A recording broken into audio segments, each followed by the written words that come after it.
क्या आप जानते हैं कि इंसान अपने शब्दों से नहीं, अपने इरादों से पहचाना जाता है? क्या आपने कभी महसूस किया है कि सामने वाला मुस्कुरा रहा है लेकिन सच छुपा रहा है? अगर आप बिना पूछे लोगों की सोच समझना चाहते हैं तो यह वीडियो आपके लिए है। इस दुनिया में सबसे बड़ी गलती क्या है? लोगों को उनके शब्दों से आंकना, क्योंकि शब्दों को बदला जा सकता है लेकिन व्यवहार नहीं। हम रोज ऐसे लोगों से मिलते हैं जो कुछ और कहते हैं, कुछ और दिखाते हैं और भीतर कुछ और ही सोचते हैं, और बाद में हम कहते हैं काश पहले समझ लिया होता। यही गलती दोबारा ना हो, इसीलिए यह वीडियो बनाया गया है। आज हम बात करेंगे एक ऐसी किताब की जो आपको इंसानों को किताब की तरह पढ़ना सिखाती है। Read people like a book, लेखक पैट्रिक किंग। इस पुस्तक का सारांश आपको यह नहीं सिखाएगा कि आप चालाक कैसे बने, बल्कि यह सिखाएगा कि आप जागरूक कैसे बने। आप जानेंगे लोग जो करते हैं उसके पीछे उनकी प्रेरणा क्या होती है, व्यक्तित्व कैसे व्यवहार को नियंत्रित करता है, झूठ के संकेत क्या होते हैं और उनकी सीमाएं क्या हैं, और बिना सवाल पूछे सच के करीब कैसे पहुंचा जाए। यह ज्ञान आपको रिश्तों में मजबूत बनाएगा, निर्णयों में स्पष्टता देगा और आपको बार बार ठगे जाने से बचाएगा।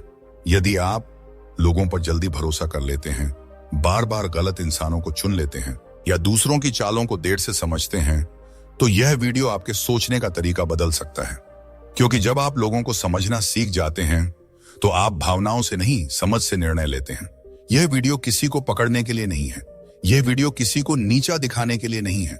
यह वीडियो आपको सुरक्षित और समझदार बनाने के लिए है, क्योंकि जो इंसान लोगों को पढ़ना सीख जाता है वह जीवन में कम धोखा खाता है। अगर आप चाहते हैं कि आगे आने वाले समय में कोई आपको आसानी से बेवकूफ न बना सके तो इस वीडियो को पूरा ध्यान से देखें।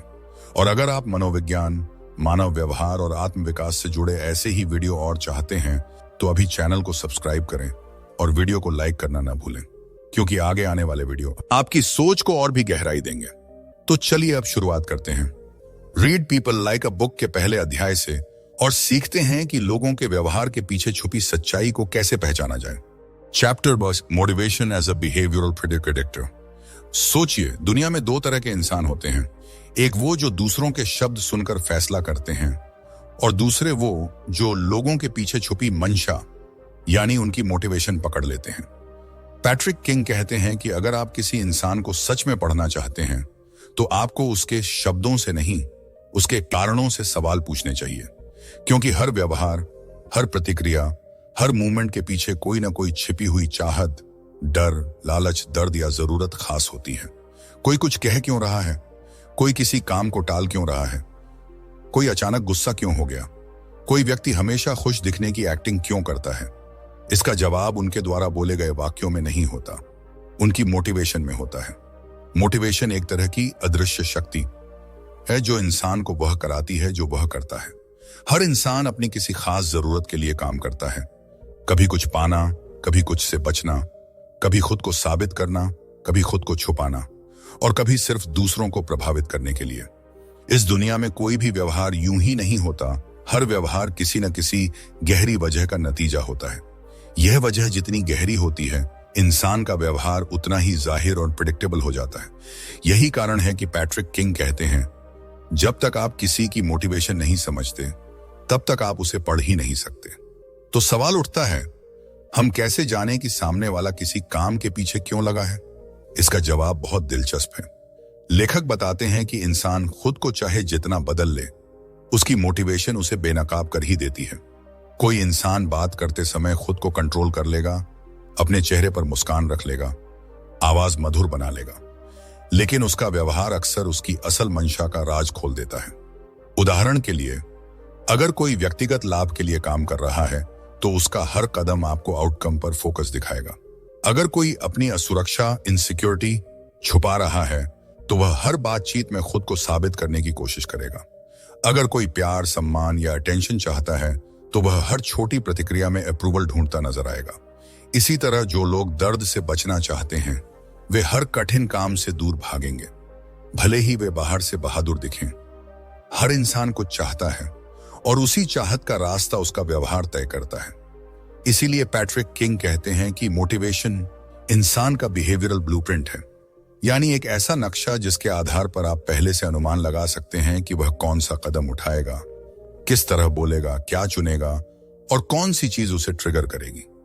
यही वजह है कि दुनिया के सबसे समझदार लोग वो होते हैं जो शब्दों के नहीं, इरादों के रीडर होते हैं। अब असली कमाल वाली चीज आती है, मोटिवेशन पहचानने का मनोवैज्ञानिक तरीका।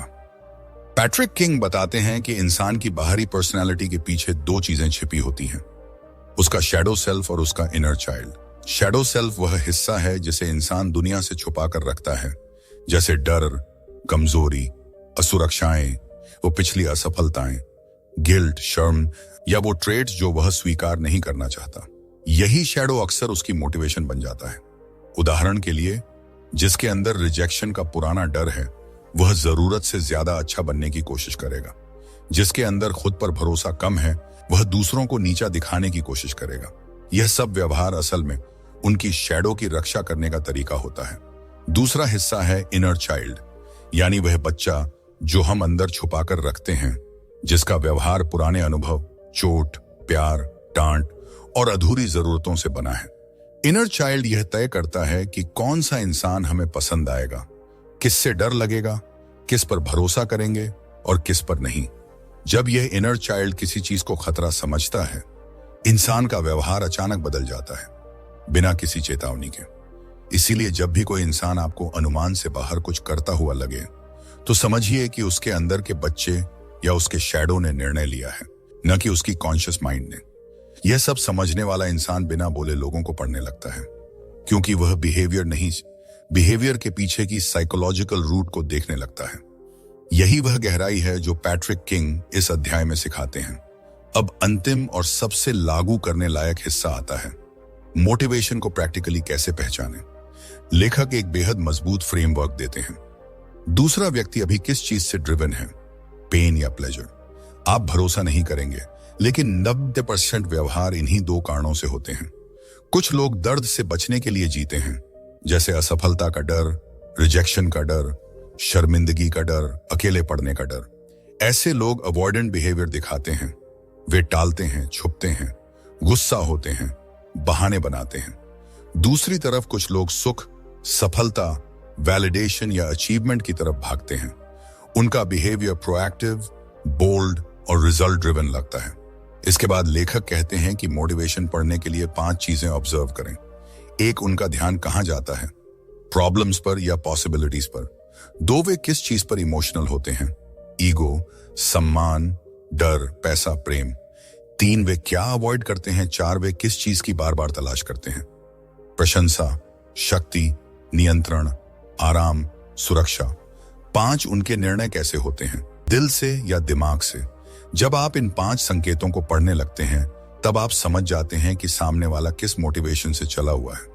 और एक बार मोटिवेशन पकड़ में आ जाए, उस इंसान का पूरा बिहेवियरल पैटर्न आपके सामने एक्सरे की तरह साफ हो जाता है। वह कब क्या करेगा, किस बात पे कैसे रिएक्ट करेगा, किस मौके पर कैसे बोलेगा, सब कुछ पहले से समझ में आ जाता है। यही वजह है कि पैट्रिक किंग कहते हैं, मोटिवेशन पढ़ना सीख लिया तो इंसान किताब की तरह खुलने लगते हैं। Chapter 2, the body, the face and clusters. सोच कर देखिए, इंसान झूठ बोल सकता है, शब्दों को छुपा सकता है, अपनी आवाज को मीठा बना सकता है, लेकिन उसका शरीर कभी झूठ नहीं बोलता। पैट्रिक किंग कहते हैं कि शरीर हमारा अनजाना ट्रूथ टेलर है। हम बिना महसूस किए अपने जेस्चर्स, मूवमेंट्स और एक्सप्रेशंस के माध्यम से वो सब बाहर निकाल देते हैं जिसे हम छुपाना चाहते हैं। इस अध्याय की शुरुआत एक बहुत ही स्ट्राइकिंग लाइन से होती है, if you want to read people, stop listening, start watching. यानी अगर आप लोगों को सच में पढ़ना चाहते हैं तो सिर्फ सुनने से काम नहीं चलेगा, देखना सीखना होगा। किसी इंसान का पोस्चर, उसकी चाल, उसके हाथों की हरकत, उसके चेहरे का टेंशन, आंखों की चमक या फीकापन, ये सब छोटी छोटी चीजें उसके दिमाग के हिडन थॉट्स को सरफेस पर ले आती हैं। यह चैप्टर यह समझाता है कि बॉडी लैंग्वेज सिर्फ क्या कर रहा है नहीं बताती, बल्कि क्या महसूस कर रहा है और क्या छुपा रहा है भी बताती है। शरीर एक तैयारी के बिना प्रतिक्रिया देता है, कोई रिहर्सल, कोई स्क्रिप्ट नहीं। और यही स्पॉन्टेनियस मूवमेंट्स इंसान को पढ़ने का सबसे बड़ा और पक्का तरीका है। जितना आप ऑब्जर्व करते जाते हैं, उतना ही आप लोगों के अंदर के डर, एक्साइटमेंट, इरिटेशन, इंटरेस्ट और डिसऑनेस्टी को पहचानने लगते हैं, बिना उनसे एक शब्द सुने। यही है बॉडी लैंग्वेज रीडिंग की फाउंडेशन, अदृश्य भावनाओं को दृश्य संकेतों में बदल देना। अब बात करते हैं चेहरे की। चेहरा इंसान की सबसे वल्नरेबल स्क्रीन है, जहां दिमाग का रॉ आउटपुट सबसे पहले और सबसे साफ दिखाई देता है। पैट्रिक किंग बताते हैं कि इंसान का चेहरा 1.25 सेकंड में अपनी असली भावना दिखा देता है, जिसे पकड़ा जाना वैज्ञानिक रूप से माइक्रो एक्सप्रेशन रीडिंग कहलाता है। यह इतनी तेज होती है कि व्यक्ति खुद भी इसे नियंत्रण में नहीं रख पाता। उदाहरण के लिए, किसी को गुस्सा छुपाना हो तो वह मुस्कुराएगा, पर उसकी आंखों के आसपास मसल्स थोड़ी टाइट हो जाएंगी। कोई डर को छुपाएगा, पर एक पल के लिए उसकी प्यूपल्स फैल जाएंगी। कोई झूठ बोल रहा होगा तो उसकी आंखें एकदम फ्रीज नहीं रहती। वे या तो ज्यादा ब्लिंकिंग करेंगी या बिल्कुल कम। यही वजह है कि पैट्रिक किंग कहते हैं, the face leaks truth before words can disguise it. चेहरे की माइक्रो एक्सप्रेशंस बताएंगी कि व्यक्ति क्या महसूस कर रहा है, चाहे वह कितनी भी कोशिश करे छुपाने की। आईब्रोज उठना अक्सर सरप्राइज नहीं, कंफ्यूजन भी हो सकता है। लिप्स दबाना एंगर नहीं, सेल्फ कंट्रोल भी हो सकता है। किसी का चेहरे को बार बार टच करना सिर्फ नर्वसनेस नहीं। इसीलिए लेखक कहते हैं कि चेहरे को डिकोड करने के लिए आपको एक अलग नजरिया रखना होगा, भावनाओं का नहीं, भावनाओं के पीछे की वजहों का। चेहरा सिर्फ यह नहीं बताता कि व्यक्ति क्या महसूस कर रहा है, बल्कि यह भी बताता है कि वह किस चीज को छुपाने की कोशिश कर रहा है। अब आते हैं इस चैप्टर के सबसे महत्वपूर्ण कॉन्सेप्ट पर, क्लस्टर्स। पैट्रिक किंग बार बार चेतावनी देते हैं कि अगर आप बॉडी लैंग्वेज की एक ही साइन देखकर कोई जजमेंट बना लेते हैं तो आप गलत होंगे, क्योंकि कोई भी जेस्चर अकेला बयान नहीं देता। इंसान जटिल है। कभी वह हाथ बांधकर खड़ा होता है क्योंकि उसे ठंड लग रही है, न कि वह डिफेंसिव है। कभी वह नजरें चुरा रहा है क्योंकि वह शाय है, न कि झूठ बोल रहा है। इसीलिए आपको क्लस्टर्स देखने होंगे, सिग्नल्स का कॉम्बो, पैटर्न्स का ग्रुप। उदाहरण के लिए, अगर कोई आर्म्स क्रॉस करे, डिफेंसिव हो सकता है, लेकिन अगर शोल्डर्स भी टेंस हों प्लस चेहरे पर स्टिफनेस हो, यह क्लियर डिस्कंफर्ट है। अगर आंखें इधर उधर भागें प्लस वॉइस शेकी हो जाए, यह गिल्ट या फियर का क्लस्टर बनता है। अगर कोई लीन फॉरवर्ड करे प्लस हेड टिल्ट करे प्लस आईब्राउज रिलैक्स्ड हों, यह इंटरेस्ट का क्लस्टर है। क्लस्टर रीडिंग आपको यकीनी बनाती है कि आपका एनालिसिस एक्यूरेट है। यह चैप्टर बताता है कि एक बिहेवियर अकेले झूठा हो सकता है, लेकिन 3 बिहेवियर्स मिलकर कभी झूठ नहीं बोलते। जब आप क्लस्टर्स की आदत डाल लेते हैं तो आप लोगों की फीलिंग्स से लेकर उनकी इंटेंशंस तक को डिकोड कर सकते हैं, चाहे वे कॉन्शियसली कुछ भी दिखा रहे हों। इस स्किल को सीखकर आप सिर्फ संकेत नहीं, इनसाइट्स पकड़ते हैं। आप बिहेवियर नहीं पढ़ते, बिहेवियर के पीछे छुपा लॉजिक पढ़ते हैं। चैप्टर का अंतिम हिस्सा सबसे पावरफुल है, क्योंकि यह तीनों कॉन्सेप्ट्स को जोड़कर एक कंप्लीट सिस्टम बनाता है। अगर आप सिर्फ बॉडी देखेंगे तो आपका निष्कर्ष अधूरा होगा। सिर्फ चेहरे पर भरोसा करेंगे तो आप कंफ्यूज हो सकते हैं। सिर्फ क्लस्टर्स पर ध्यान देंगे तो पैटर्न्स मिस हो सकते हैं। लेकिन जब आप तीनों को एक साथ पढ़ते हैं, body language plus facial expressions और प्लस बिहेवियर क्लस्टर्स, तब आप लगभग एमआरआई की तरह किसी के माइंड स्टेट को देख सकते हैं। कोई इंसान एक्साइटेड है या डर रहा है, वह जेन्युइनली इंटरेस्टेड है या सिर्फ फॉर्मेलिटीज निभा रहा है, वह आपकी बात से सहमत है या अंदर ही अंदर नाराज है, वह झूठ बोल रहा है या बस नर्वस है। यह सब आपको उसके शरीर, चेहरे और क्लस्टर्स की अलाइनमेंट से पता चलता है। लेखक एक गोल्डन रूल देते हैं, When the face says yes, but the body says no, always trust the body. क्योंकि हमारा फेस ट्रेंड है, बॉडी नहीं। आप इस स्किल से लोगों के रियल इमोशन समझ सकते हैं, उनकी हिडन इंटेंशंस पकड़ सकते हैं, उनकी असल पर्सनालिटी को सरफेस पर ला सकते हैं।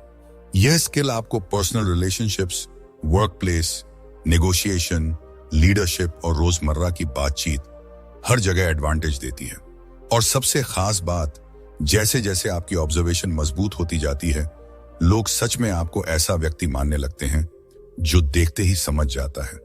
यहीं से शुरू होती है लोगों को पढ़ने की असली कला, जहां आप शब्दों नहीं, व्यवहार की भाषा समझने लगते हैं। चैप्टर 3, व्यक्तित्व विज्ञान और प्रकार सिद्धांत। मनुष्य को समझने की सबसे बड़ी चुनौती यह है कि हम सभी बाहर से समान दिख सकते हैं, लेकिन भीतर से बिल्कुल अलग होते हैं।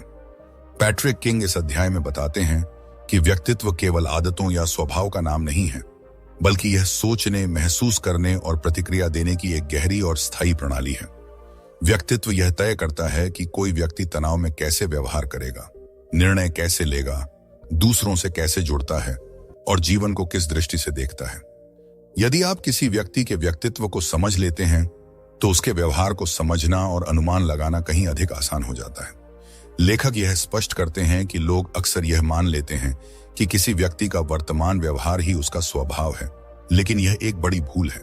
व्यवहार स्थिति के अनुसार बदल सकता है, जबकि व्यक्तित्व अपेक्षाकृत स्थिर रहता है।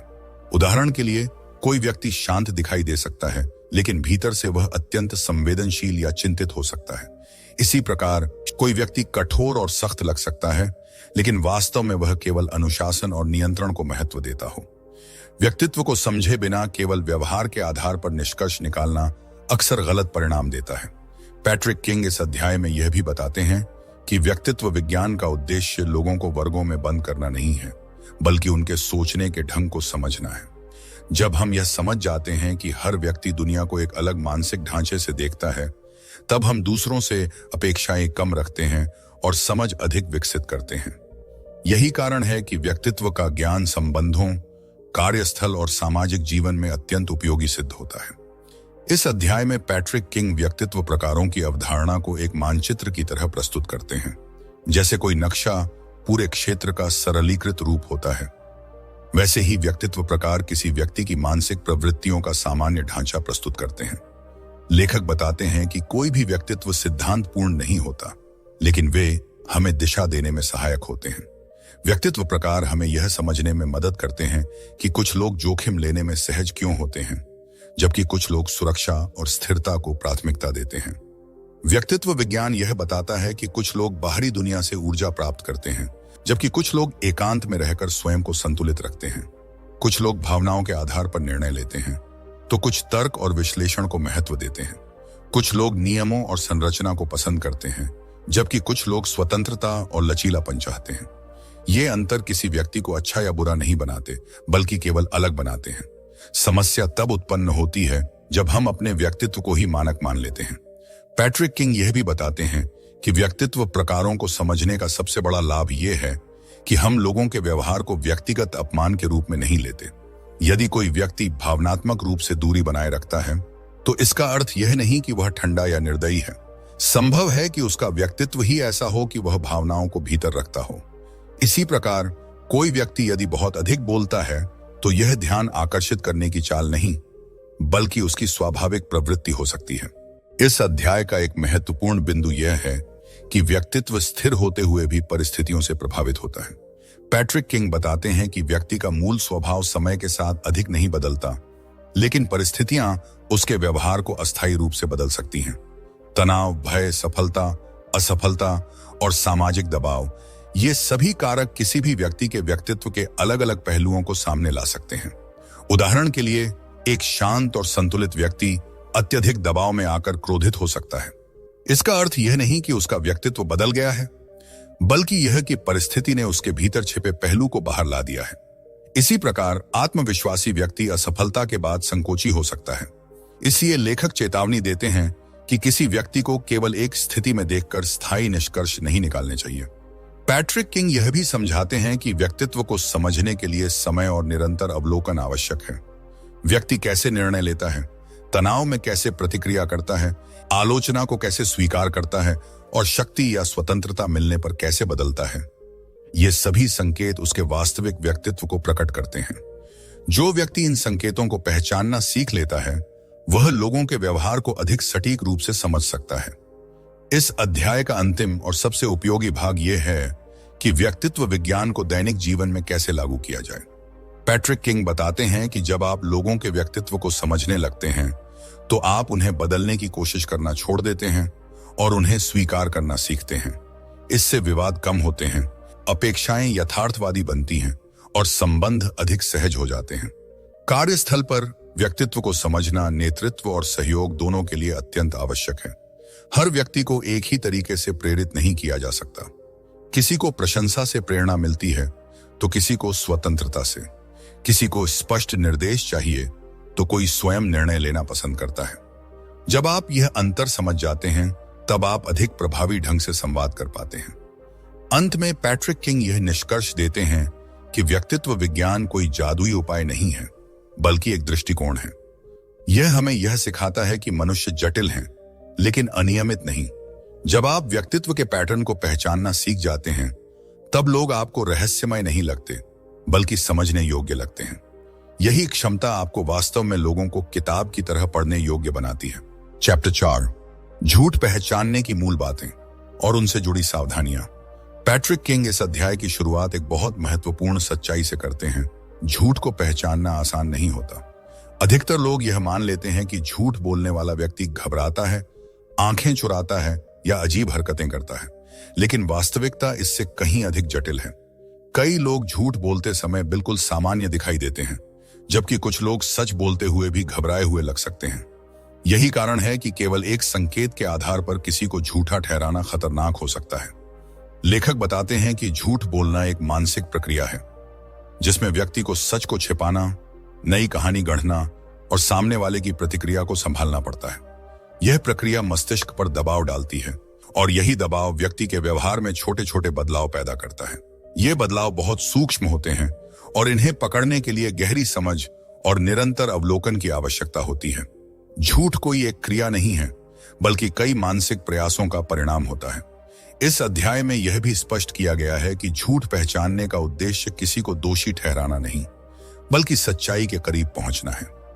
यदि आपका उद्देश्य केवल दूसरों को पकड़ना है, तो आप अक्सर गलत निष्कर्ष पर पहुंच सकते हैं।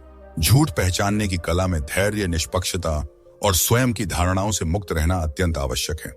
पैट्रिक किंग बताते हैं कि झूठ का सबसे बड़ा संकेत यह नहीं है कि व्यक्ति क्या कह रहा है, बल्कि यह है कि उसके शब्द और व्यवहार एक दूसरे से कितने मेल खाते हैं। जब कोई व्यक्ति झूठ बोलता है, तो उसके शब्दों और शरीर की भाषा के बीच अक्सर असंतुलन दिखाई देता है। उदाहरण के लिए, व्यक्ति आत्मविश्वास भरे शब्द बोल सकता है, लेकिन उसका शरीर तनावग्रस्त हो सकता है। यह असंगति झूठ का संकेत हो सकती है। लेखक बताते हैं कि झूठ बोलते समय लोग अक्सर या तो बहुत अधिक जानकारी देते हैं या बहुत कम। कुछ लोग झूठ को विश्वसनीय बनाने के लिए अनावश्यक विवरण जोड़ देते हैं, जबकि कुछ लोग सीधे उत्तर देने से बचते हैं। इसी प्रकार झूठ बोलते समय व्यक्ति सवाल दोहराता है, उत्तर देने में देर करता है या विषय बदलने की कोशिश करता है। ये सभी संकेत झूठ की ओर इशारा कर सकते हैं, लेकिन इन्हें अकेले में निर्णायक नहीं माना जाना चाहिए। इस अध्याय में यह भी बताया गया है कि झूठ बोलने से जुड़ा तनाव व्यक्ति की सामान्य आदतों को प्रभावित करता है। यदि कोई व्यक्ति सामान्यतः शांत रहता है, लेकिन किसी विशेष विषय पर बेचैन हो जाता है, तो यह एक महत्वपूर्ण संकेत हो सकता है। इसी प्रकार यदि कोई व्यक्ति अचानक अत्यधिक नियंत्रित या अत्यधिक नाटकीय हो जाए, तो यह भी ध्यान देने योग्य है। झूठ पहचानने में सबसे महत्वपूर्ण बात यह है कि व्यक्ति के सामान्य व्यवहार को पहले समझा जाए। इस अध्याय का सबसे महत्वपूर्ण भाग वह है जहां पैट्रिक किंग झूठ पहचानने से जुड़ी सावधानियों पर जोर देते हैं। लेखक स्पष्ट करते हैं कि कोई भी संकेत सार्वभौमिक नहीं होता। आंखें चुराना, घबराना या हाथ हिलाना, ये सभी व्यवहार झूठ के संकेत हो सकते हैं, लेकिन ये डर, शर्म, सामाजिक चिंता या थकान के कारण भी हो सकते हैं। इसलिए किसी एक संकेत के आधार पर निर्णय लेना गलत हो सकता है। पैट्रिक किंग यह भी बताते हैं कि कुछ लोग झूठ बोलने में अत्यंत निपुण होते हैं। अभ्यास, आत्मविश्वास और अनुभव के कारण वे अपने व्यवहार को नियंत्रित करना सीख लेते हैं।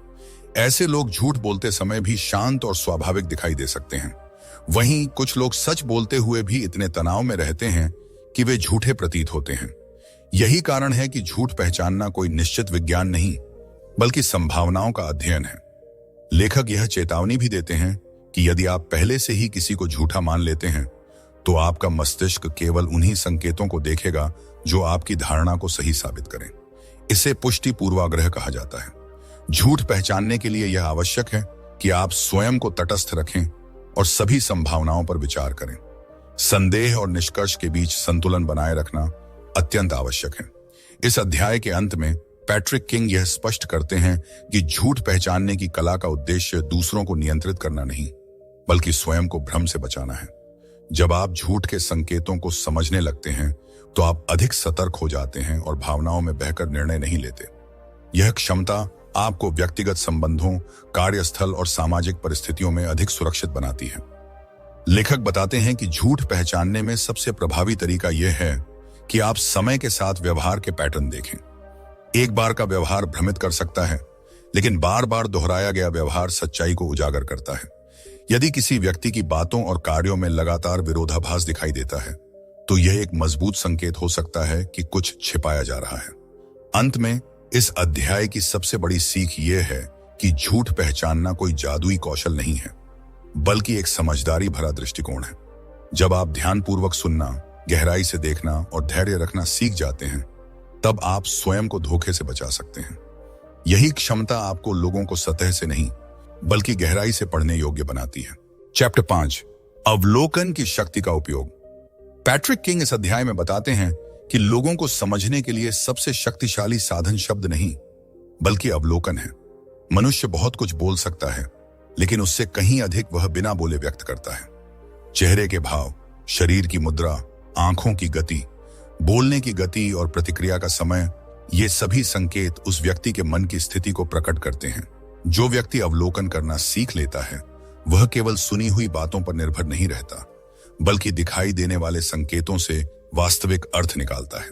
लेखक बताते हैं कि अधिकतर लोग देखने के बजाय केवल देखते हैं। वे सामने मौजूद व्यक्ति को तो देख लेते हैं, लेकिन उसके व्यवहार में छिपे संकेतों पर ध्यान नहीं देते। अवलोकन का अर्थ है बिना जल्दबाजी के, बिना निष्कर्ष निकाले, केवल ध्यानपूर्वक देखना। जब आप किसी व्यक्ति को ध्यान से देखते हैं, तो आप यह समझ पाते हैं कि वह सहज है या तनाव में, आत्मविश्वासी है या असुरक्षित, ईमानदार है या कुछ छिपा रहा है। अवलोकन की शक्ति इसलिए भी महत्वपूर्ण है क्योंकि लोग अक्सर वही नहीं होते जो वे दिखाना चाहते हैं। समाज में रहने के कारण हर व्यक्ति एक मुखौटा पहनता है, लेकिन यह मुखौटा हमेशा स्थिर नहीं रह सकता। छोटे छोटे क्षणों में जब व्यक्ति सतर्क नहीं होता, तब उसका असली स्वभाव बाहर आ जाता है। यही क्षण एक सजग पर्यवेक्षक के लिए सबसे मूल्यवान होते हैं। पैट्रिक किंग इस अध्याय में यह स्पष्ट करते हैं कि अवलोकन का सबसे पहला नियम है सामान्य व्यवहार को पहचानना। किसी भी व्यक्ति के व्यवहार को समझने से पहले यह जानना आवश्यक है कि वह सामान्य परिस्थितियों में कैसा व्यवहार करता है, क्योंकि जब तक आपको यह पता नहीं होगा कि उसका सामान्य स्वभाव क्या है, तब तक आप यह नहीं समझ पाएंगे कि उसमें आया बदलाव किस कारण से है। उदाहरण के लिए, यदि कोई व्यक्ति सामान्यतः शांत रहता है, लेकिन किसी विशेष विषय पर अचानक बेचैन हो जाता है, तो यह एक महत्वपूर्ण संकेत हो सकता है। इसी प्रकार, यदि कोई व्यक्ति सामान्य रूप से आत्मविश्वासी है, लेकिन किसी प्रश्न पर झिझकने लगता है, तो वहां कुछ छिपा हो सकता है।